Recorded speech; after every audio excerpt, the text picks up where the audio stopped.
What's going on, all you tourism marketers out there and tourism business owners? My name is Nate, and today we're going to be going over two waiver softwares, one being Wherewolf, the other being Smartwaiver. We're going to discuss pricing, integrations, the customer side, the admin side, and more. Let's get started.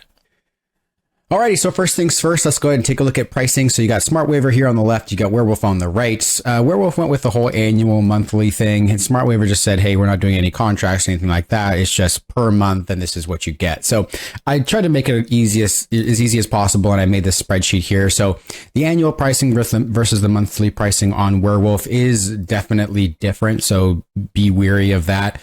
For 10,000 waivers, the monthly cost is $300, which is 3 cents per waiver for the annual pricing. But if you don't do the annual pricing, you're looking at almost double. So 10,000 waivers at $500 at 5 cents a waiver. So pretty big jump from the annual and the monthly. And Smartwaiver is just doing a little bit simpler, having more options for the amount of waivers. Wherewolf only going 400 to 4,000 to 10,000. And then obviously Smartwaiver doing 1, 2, 3, 6, 1,000, 2,500, and 5,000. So definitely different pricing structures. Wherewolf ranging from 3 cents all the way up to 37 cents, and Smartwaiver going from 5 cents to 19 cents. If you're a smaller business and you're using very little amounts of waivers and you don't really need a ton of automation or anything like that, Smartwaiver seems pretty simple if you're not doing any marketing and stuff like that. Wherewolf does have a lot more power as far as integration goes, which we will get into in this next section, which we're going to go through the front end, the back end, the customer experience and such. So let's get into that. Okay, so first up, we have the front end of Smartwaiver. So if a customer is going to go ahead and sign your waiver, here's an example of what it would look like. So you can choose an adult minor. Looks like pretty simple stuff. Already filled this out. Email, some extra fields here. Click to accept. Looks like we already signed. Agree to this document. Years required here, so we can put that. And all done. Okay, so then you have the option to send to your friends too, and you can share it to Facebook and Twitter. Pretty easy. Anyone else need to sign? Yeah, pretty simple stuff. Okay, and here is the Wherewolf front end. It's pretty simple. This is looking a little bit more sleek. I know this is, you can put in the day that you booked for, but when you get sent a waiver via Wherewolf, it'll already have this filled out. So this is just for testing purposes. Okay, and then whatever, if you have like kayaks or paddleboards, you can choose what you want to fill out a waiver for. Time, first and last name, date of birth, phone number, and a pretty simple agreement. Agree to the terms, next, email address. And then by checking it, you get promotional messages. Cool, all done, sign and submit. And then once you submit, it's kind of cool that it gives you a QR code here. So if you're signing a waiver, if you're at that location, you can share it with your friends, you can share the link, and then you can check in other guests, which seems pretty nice. One other thing to keep in mind is that when you choose your waiver system, also think about your booking software as well.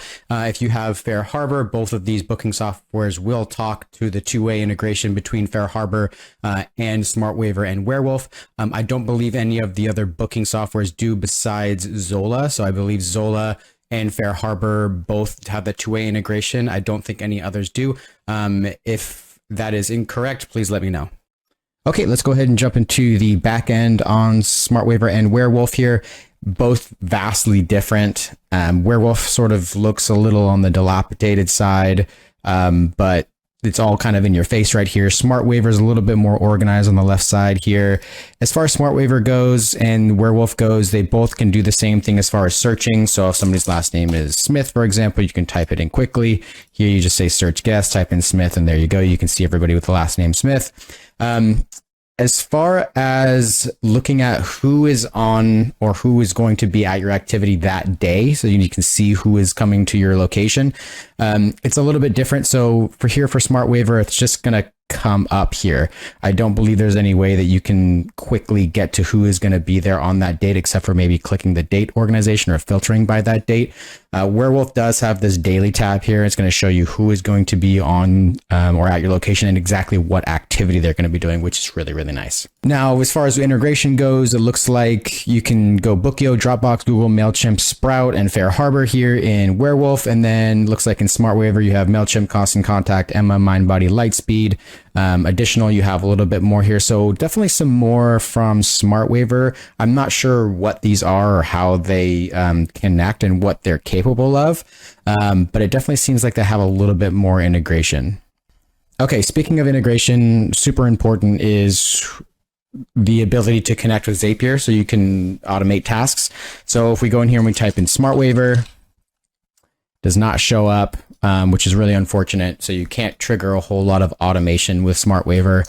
It has to be very specifically to MailChimp. And as you can see, their integrations here. So if you're not a part of any of these integrations for marketing, you're going to have a tough time.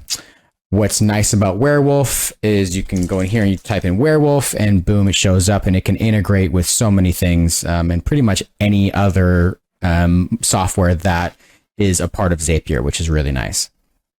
Okay, so I think it's important to touch on customer service too, especially the bigger these companies get. It does seem that the customer service goes down. I've never been able to talk to Smartwaiver by calling them on the phone. Same with Wherewolf. After you do sign up with both of these companies, it is a little bit tough to get fast service. There is no phone number that you can call for either of them that will answer. You will be responded to via email on both of these companies. So just be aware of that. There is definitely room for improvement for customer service for both of these. And I'm excited, hopefully in the future, that they can fix that issue. Okay, so now that we have a pretty simple understanding of how these softwares work, we can now talk about what we can do with those softwares. And I'll give you an example here. I personally use Wherewolf for my day-to-day. And right here, this is Wherewolf inside of Zapier. And what happens is that anytime a customer fills out a waiver, it's going to go ahead and zap all this information over. Let's see if you can actually see here. So you're actually going to see all these details: name, birthday, email, last visit, which is their date of reservation, the phone number, marketing status, all that good stuff. And it's actually going to take that information and it's going to put it into our marketing software here. And this is going to be a review automation, a pretty simple review automation. This is saying anytime a contact is created and zapped over to here and has a tag called Wherewolf, we're going to go ahead and send them a review. Some conditions that need to be met. We need to make sure they have a date of reservation. We need to make sure that they said, yes, you can market to me. It's going to set an event start time, which is going to be their date of reservation. It's going to wait 2 days or whatever you'd like. And then it's going to send an email out that says, hey, how is your whatever your business is?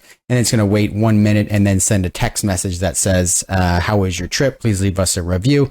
And then it's going to add them into our Facebook audience. Now, what that's going to do is it's going to give us a good way to retarget our ads to them, because we target different people for different ads. If they've been with us before, they know about us. If they've never been with us before, then we need to sort of describe our business better. So that's just a very small example of one of the automations you can do with Zapier and Wherewolf. All right, folks. Well, there you have it. There's some differences between Smartwaiver and Wherewolf. I hope that I didn't overcomplicate things. I hope that I can make that choice of yours very easy. For me, I think Smartwaiver is a little bit on the simpler side and not really involved too much in the marketing end. But if you just need something quick and simple, maybe Smartwaiver might be a choice for you. If you need something a little bit more robust and you like automations and you love marketing to your customers and kind of fine tuning your marketing, I'd probably go with Wherewolf. Hopefully I didn't make your choice too overly complicated. If you guys have any questions at all, please leave a comment below or shoot me an email. Have a great one.